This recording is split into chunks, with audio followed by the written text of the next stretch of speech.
Near the Navy Pier in Chicago, there is a small memorial park dedicated to the memory of Milton Olive III. He is the first African American to receive the Congressional Medal of Honor, the nation's highest award. Born on the south side of Chicago, an only child whose mother died shortly after childbirth, Milton was a rather scrappy and determined young man. In 1964, he surprised his family and neighborhood when he announced that he was going to be dropping out of high school in order to enlist in the United States Army. He wanted to become a paratrooper. Those who knew him best wondered if his rifle and rucksack wouldn't weigh more than he did. But as I said, he was determined and scrappy, and he did become a paratrooper.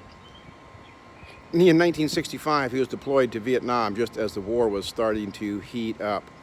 And once there, he made a pact with 4 fellow soldiers. It was Jimmy and John and Lionel and Vince. They said that they would have each other's back to make sure that each of them returned home after the war. In October of 1965, while on a search and destroy mission, Milton and his 4 comrades were hacking their way actually, through a Southeast Asian jungle. It was hot and humid, the growth so thick that it almost blocked out the sunlight. Suddenly, they heard gunshots and a firefight ensued as they were ambushed by Viet Cong. In the battle that followed, a grenade fell in the midst of the 5 friends. All of them froze, all of them except for Milton. In one swift action, he took the live grenade, tucked it into his belly, and fell to the ground, receiving the full blast of the grenade. His body was thrown into the air, and he landed on his back.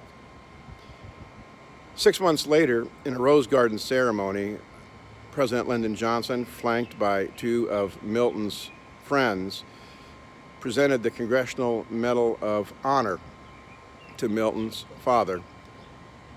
A part of what he said was that by his example, we are shown how to live.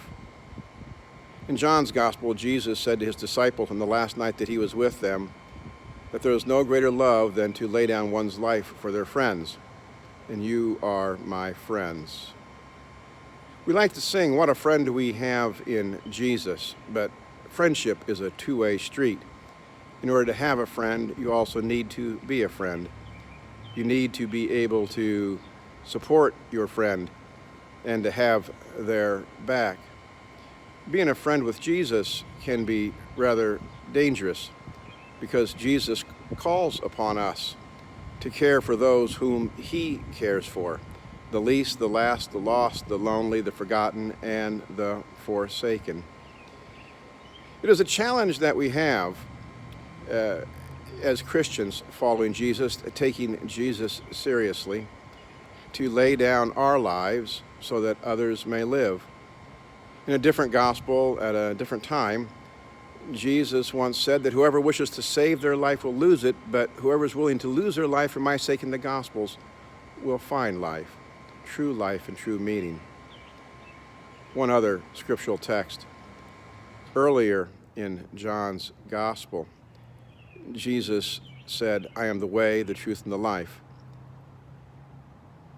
In the incarnation of God in Jesus Christ, we were shown a new way, a way of truth, and a way of life, real, full life.